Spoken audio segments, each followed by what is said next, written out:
Renungan Harian Wanita Bijak, Kamis, 11 Juli tahun 2024, berjudul Kemurahan Tuhan. Pembacaan diambil dari Roma pasal yang ke-9, ayat pertama hingga yang ke-29. Mari kita berdoa. Tuhan Yesus, Allah yang berkuasa, kami mengucap syukur dan berterima kasih atas hari yang baru yang Kau berikan kepada kami. Biarkanlah firman-Mu menjadi pelita, dan biarkanlah firman-Mu menguatkan hari-hari kami untuk terus iman kami semakin dibentuk di dalam Tuhan melalui pemberitaan firman-Mu. Hanya di dalam nama Tuhan Yesus Kristus kami berdoa, haleluya, amin. Mari kita membaca firman Tuhan, Roma pasal yang ke-9 ayat yang pertama hingga ayat yang ke-29. Pilihan atas Israel. Aku mengatakan kebenaran dalam Kristus. Aku tidak berdusta. Suara hatiku turut bersaksi dalam Roh Kudus bahwa aku sangat berduka cita dan selalu bersedih hati. Bahkan, aku mau terkutuk dan terpisah dari Kristus demi saudara-saudaraku, kaum sebangsaku secara jasmani. Sebab mereka adalah orang Israel. Mereka telah diangkat menjadi anak, dan mereka telah menerima kemuliaan dan perjanjian-perjanjian dan hukum Taurat dan ibadah dan janji-janji. Mereka adalah keturunan bapa-bapa leluhur yang menurunkan Mesias dalam keadaannya sebagai manusia yang ada di atas segala sesuatu. Ia adalah Allah yang harus dipuji sampai selama-lamanya. Amin. Akan tetapi firman Allah tidak mungkin gagal, sebab tidak semua orang yang berasal dari Israel adalah orang Israel, dan juga tidak semua yang terhitung keturunan Abraham adalah anak Abraham. Tetapi yang berasal dari Ishak yang akan disebut keturunanmu. Artinya, bukan anak-anak menurut daging adalah anak-anak Allah, tetapi anak-anak perjanjian yang disebut keturunan yang benar. Sebab firman ini mengandung janji, pada waktu seperti inilah aku akan datang dan Sarah akan mempunyai seorang anak laki-laki. Tetapi bukan hanya itu saja, lebih terang lagi ialah Ribkah yang mengandung dari satu orang, yaitu dari Ishak, bapa leluhur kita. Sebab waktu anak-anak itu belum dilahirkan dan belum melakukan yang baik atau yang jahat, supaya rencana Allah tentang pilihannya diteguhkan bukan berdasarkan perbuatan, tetapi berdasarkan panggilannya. Dikatakan kepada Ribkah, anak yang tua akan menjadi hamba anak yang muda. Seperti ada tertulis, aku mengasihi Yakub tetapi membenci Esau. Jika demikian, apakah yang hendak kita katakan? Apakah Allah tidak adil? Mustahil. Sebab ia berfirman kepada Musa, aku akan menaruh belas kasihan kepada siapa aku mau menaruh belas kasihan, dan aku akan bermurah hati kepada siapa aku mau bermurah hati.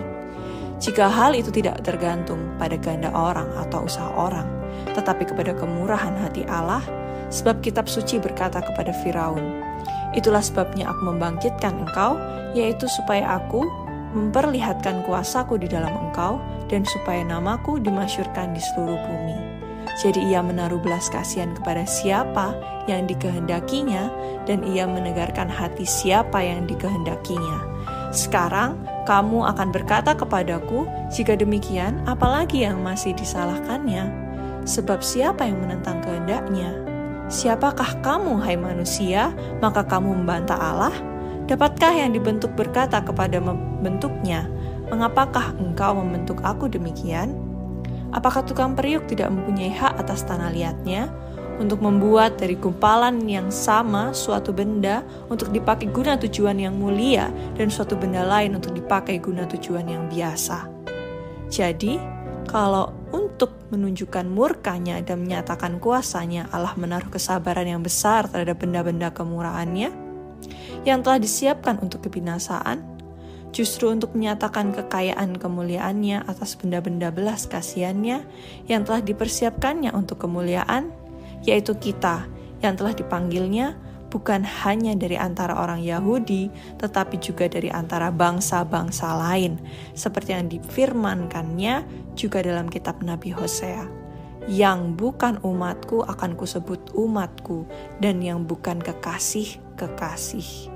Dan di tempat di mana akan dikatakan kepada mereka, kamu ini bukanlah umatku, di sana akan dikatakan kepada mereka, anak-anak Allah yang hidup.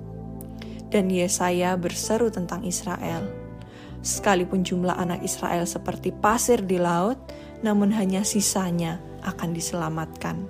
Sebab apa yang telah difirmankannya akan dilakukan Tuhan di atas bumi, sempurna dan segera. Dan seperti yang dikatakan Yesaya sebelumnya, seandainya Tuhan semesta alam tidak meninggalkan pada kita keturunan, kita sudah menjadi seperti Sodom dan sama seperti Gomora. Amin. Sahabat wanita bijak, berdasarkan apa pemilihan Allah terhadap umatnya? Tergantung pada apakah belas kasihan dan kemurahan Allah. Dan untuk tujuan apa Allah membangkitkan Firaun. Perikop firman ini berisi tentang kasih dan keprihatinan Paulus akan saudara-saudara sebangsanya secara jasmani dan pengertiannya bahwa Allah lah yang memiliki hak untuk memilih. Dan ia melimpahkan belas kasihan dan kemurahan hatinya tanpa bisa diganggu-gugat oleh siapapun. Ia menunjukkan kemurahannya kepada mereka yang mau mengerti kehendaknya. Kita dibentuk untuk menjadi alat bagi kemuliaannya. Rencananya bagi kita adalah rencana yang mulia, yang membutuhkan kerelaan kita untuk dibentuk dan diproses. Dibersihkan dan dimurnikan dari semua keegoisan, kesombongan, atau kebiasaan buruk kita. Proses itu tidak nyaman, tetapi ketika kita taat, hasil akhirnya akan indah dan membanggakannya.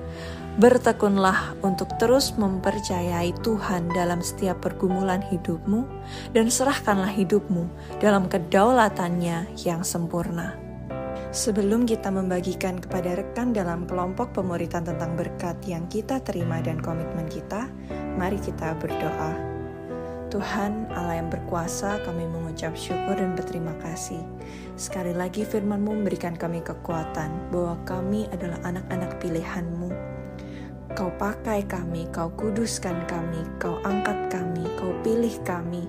Dan Tuhan, kami mau dengan kerelaan hati Kau pakai lebih lagi untuk melayani-Mu. Terima kasih dan kami mengucap syukur atas hari yang baru kami dapat mendengarkan firman-Mu yang menjadi kekuatan bagi kami. Puji bagi Tuhan, dalam nama Tuhan Yesus Kristus. Amin.